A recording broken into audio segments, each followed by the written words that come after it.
Hello friends, स्वागत है आप सबका आपके अपने चैनल वेद एकेडमी में। आज की वीडियो में हम विज्ञान के चमत्कार हिंदी निबंध की स्टडी करने वाले हैं। देखिए, हिंदी निबंध पर अभी तक हमने 8 से 9 वीडियोस बनाई हैं। अगर आपने नहीं देखी हैं तो इस वीडियो के डिस्क्रिप्शन में आपको लिंक मिल जाएगा, वहाँ जाकर आप वो वीडियोस देख सकते हैं। और चैनल अभी तक सब्सक्राइब नहीं किया तो और फटाफट चैनल सब्सक्राइब कर लें, ताकि जो भी न्यू अपकमिंग वीडियोस आए उनके नोटिफिकेशन आप तक सबसे पहले पहुँच सकें। तो चलो फिर वीडियो स्टार्ट करते हैं। देखिए, ये निबंध आपको कुछ इस तरीके से भी पूछा जा सकता है, जैसे विज्ञान वरदान या अभिशाप, विज्ञान की देन, विज्ञान और मानव, विज्ञान एवं प्रौद्योगिकी, विज्ञान का जीवन पर प्रभाव और विज्ञान के बढ़ते चरण। यानी जहां भी आपको विज्ञान देखने को मिले, आपको विज्ञान के चमत्कार निबंध लिख देना है। देखिए, अभी तक हमने जितने भी निबंध लिखे हैं सब में कुछ कोट्स, कुछ नारे लिखे हैं उस निबंध से रिलेटेड। तो इसमें भी हम कुछ कोट्स, कुछ नारे लिखेंगे विज्ञान से रिलेटेड। देखिए, ये चीज़ें सब लोग नहीं करते हैं, और ये चीज़ें अगर आप करोगे तो आपका इंप्रेशन अच्छा जाएगा और आप ज़्यादा से ज़्यादा मार्क्स स्कोर कर पाओगे।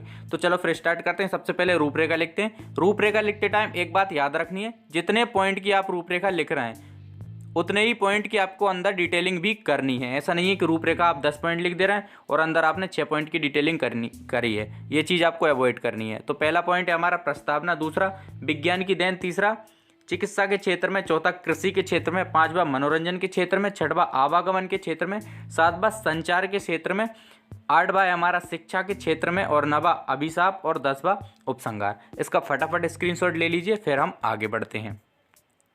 देखिए, हम स्टार्ट करते हैं एक कोट से। आप चाहें तो अपना निबंध कोट से भी स्टार्ट कर सकते हैं या फिर प्रस्तावना के ऊपर भी लिख सकते हैं। डिपेंड करता है आप पर कि आपको क्या करना है। पहला कोट है हमारा, विज्ञान सत्य की एक छवि है। देखिए, काफ़ी ज़्यादा इजी है और अट्रैक्टिव भी है, याद भी अच्छे से हो जाएगा। विज्ञान सत्य की एक छवि है। फिर हम अपना पहला पॉइंट प्रस्तावना स्टार्ट कर देते हैं। आज का युग विज्ञान का युग है। आज मानव जीवन पूरी तरह विज्ञान पर आश्रित है। हर तरफ विज्ञान का बोलबाला है। आज मानव चांद तक पहुंच गया है। यह सब विज्ञान की देन है। आज अगर हमारे पूर्वज अपनी कब्रों से उठकर आज की दुनिया को देखें तो उन्हें अपनी आंखों पर विश्वास नहीं होगा कि वह यही दुनिया है जिसमें वह निवास करते हैं। हमारी दैनिक जिंदगी में विज्ञान रस बस गया है। तो ये हमारा पहला पॉइंट होगा प्रस्तावना। फटाफट इसका स्क्रीनशॉट ले लीजिए आप, फिर हम नेक्स्ट पॉइंट की तरफ चलते हैं। ले लिया। नेक्स्ट पॉइंट है हमारा विज्ञान की देन। उससे पहले हम एक कोट ऐड कर देते हैं, विज्ञान संगठित ज्ञान है। देखिए, काफ़ी ज़्यादा इजी है और अच्छे से याद भी हो जाएगा और इंप्रेशन भी अच्छा छोड़ेगा एग्जामिनर की नज़रों में। तो दूसरा पॉइंट है हमारा विज्ञान की देन। तो विज्ञान ने मानव जीवन को आसान बना दिया है। आज हम गर्मी में सर्दी और सर्दी में गर्मी का एहसास कर सकते हैं।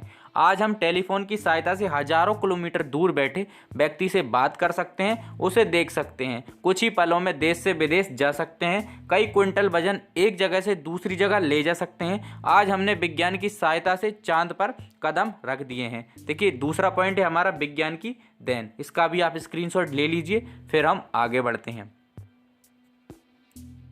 नेक्स्ट पॉइंट है हमारा चिकित्सा के क्षेत्र में। तो आज चिकित्सा के क्षेत्र में मानव ने विज्ञान की सहायता से क्रांतिकारी परिवर्तन ला दिए हैं। पहले जिन बीमारियों के होते ही मानव का मरना तय था, आज उन बीमारियों का इलाज संभव है। कैंसर, टीबी जैसी घातक रोगों से भी लड़ने में विज्ञान ने मानव का बखूबी साथ निभाया है। शल्य चिकित्सा, एक्सरे, हृदय प्रत्यारोपण, प्लास्टिक सर्जरी इस बात के उदाहरण हैं। आज कृत्रिम अंगों का प्रत्यारोपण भी सफलतापूर्वक किया जा रहा है। देखिए, थर्ड पॉइंट है हमारा चिकित्सा के क्षेत्र में। आपका स्क्रीनशॉट ले लेना है इस पॉइंट का, फिर हम आगे बढ़ते हैं। नेक्स्ट पॉइंट है हमारा कृषि के क्षेत्र में। तो कृषि के क्षेत्र में तो विज्ञान ने क्रांति ही ला दी है। एक समय हमारे देश में खाने के लिए अनाज के भी लाले पड़े थे, परंतु आज हम बहुत अधिक मात्रा में अनाज दूसरे देशों को निर्यात कर रहे हैं। यानी कि हम एक समय पर भूखे मर रहे थे, लेकिन अब हम इतना अनाज पैदा कर रहे हैं विज्ञान की सहायता से कि हम अपनी आवश्यकता पूर्ति के बाद दूसरे देशों को भी भेज रहे हैं। कृषि में यह बदलाव विज्ञान के कारण हुए हैं। विभिन्न रासायनिक खाद, कीटनाशकों और अन्य दवाइयों ने कृषि को आसान बना दिया है।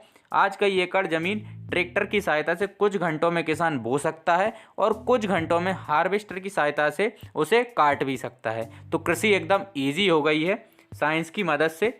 हमारा फोर्थ पॉइंट है कृषि के क्षेत्र में। इसका फटाफट स्क्रीनशॉट ले लीजिए, फिर हम आगे बढ़ते हैं। नेक्स्ट पॉइंट लिखें उससे पहले हम एक कोट ऐड कर देते हैं, आज का विज्ञान कल की तकनीक है। आज का विज्ञान कल की तकनीक है, काफ़ी ज़्यादा इजी है। तो नेक्स्ट पॉइंट है हमारा मनोरंजन के क्षेत्र में।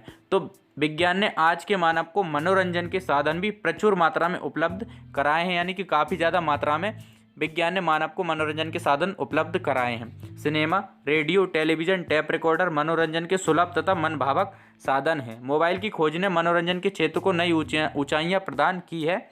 आप भी ये वीडियो मोबाइल में ही देख रहे हैं तो सोच लीजिए, आज मानव अपनी जेब में टीवी रखकर घूम रहा है जिसे वह अपने मन मुताबिक इस्तेमाल कर सकता है। सिनेमाघरों में मानव अपनी सारी दुख मुसीबतों को भूल जाता है। आज दुनिया में कहीं भी कुछ भी हो, उसे हमारे तक पहुंचने में बस टेलीविज़न चालू करने तक का ही समय लगता है। यानी कि दुनिया में कहीं भी कुछ भी हुआ हो, आपको बस टीवी ऑन करनी है और आपको न्यूज़ देख लेनी है कि कहाँ क्या हुआ है, आपको सब पता चल जाएगा।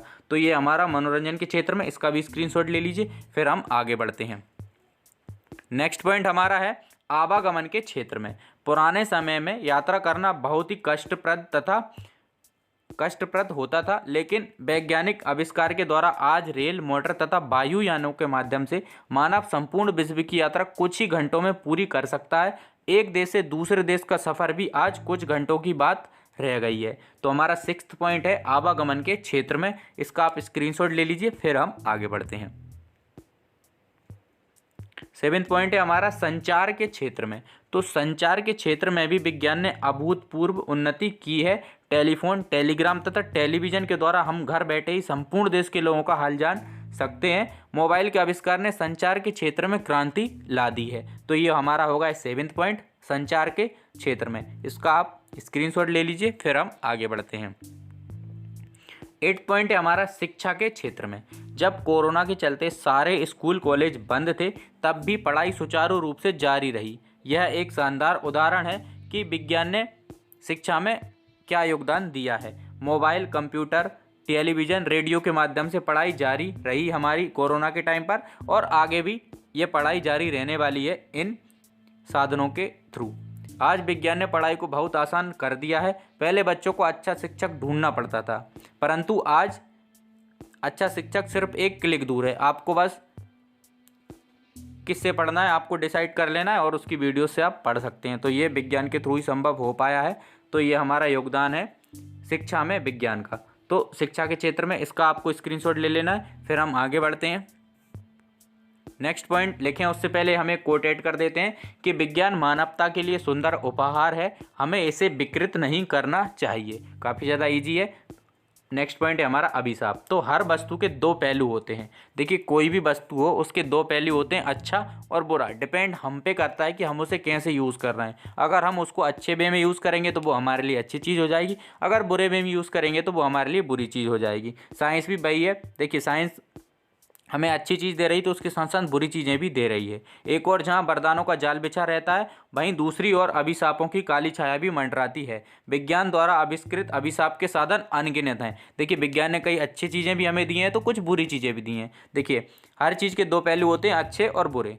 उसके बाद यहाँ तक ले लीजिए स्क्रीनशॉट, आगे बढ़ते हैं। फिर दुरुपयोग किया जाए तो मानव सभ्यता संस्कृति धराशायी हो जाएगी। जो बुरी चीज़ें हैं उनका यूज़ किया जाए तो मानव संस्कृति और सभ्यता धराशायी हो जाएगी, सब कुछ नष्ट हो जाएगा। जापान के हिरोशिमा नागासाकी नगर इसके उदाहरण हैं। देखिए, यहाँ पर परमाणु बम गिरा था, तो इससे हमें सीख लेनी है। हाइड्रोजन बम, एटम बम अलमारी में सजाने के लिए नहीं बनाए गए हैं। निश्चित रूप से इनका उपयोग होगा और काफ़ी विनाशकारी भी होगा।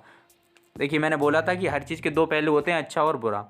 देखिए, साइंस ने हमें बहुत सारी अच्छी चीज़ें दी हैं, टेक्नोलॉजी दी है, तो उसके साथ साथ कुछ बुरी चीज़ें भी दी हैं, जैसे कि हाइड्रोजन बम, एटम बम। इनका एक बार यूज़ कर लो तो दुनिया नष्ट हो जाएगी। तो इनसे हमें, इन चीज़ों को हमें अवॉइड करना है और सिर्फ अच्छी चीज़ों पर ही फोकस करना है। नेक्स्ट पॉइंट हम लिख देते हैं उपसंहार। तो विज्ञान स्वयं में शक्ति नहीं है, वह मानव के हाथ में पड़कर ही शक्ति प्राप्त करता है। इस प्रकार विज्ञान वरदान अथवा अभिशाप कुछ न होकर मानव के उपयोग पर ही आधारित है। भगवान मानव को सद्बुद्धि प्रदान करे जिससे वह विज्ञान को मानव के कल्याण के लिए इस्तेमाल करे। विज्ञान का कल्याणमय स्वरूप विश्व के कल्याण के लिए है और विनाशमय स्वरूप विनाश के लिए, अतः विश्व कल्याण के लिए विज्ञान का प्रयोग किया जाना चाहिए। देखिए, हमें विज्ञान का यूज़ अच्छी चीज़ों के लिए करना चाहिए, ना कि एटम बम और इस तरीके की चीज़ें बनाने के लिए। नेक्स्ट 10वां हमारा पॉइंट था उपसंहार। इसका स्क्रीनशॉट ले लीजिए, फिर हम आगे बढ़ते हैं। हम अपना निबंध एंड करेंगे एक कोट के साथ। तो विज्ञान के चमत्कार कभी कभी ईश्वर के अस्तित्व को और भी पुख्ता करते हैं। विज्ञान के चमत्कार कभी कभी ईश्वर के अस्तित्व को और भी पुख्ता करते हैं। आई होप आपको वीडियो पसंद आई होगी। अगर आपको वीडियो पसंद आई है तो वीडियो को लाइक, शेयर एंड चैनल को सब्सक्राइब जरूर करें। एंड तक हमारे साथ बने रहने के लिए धन्यवाद।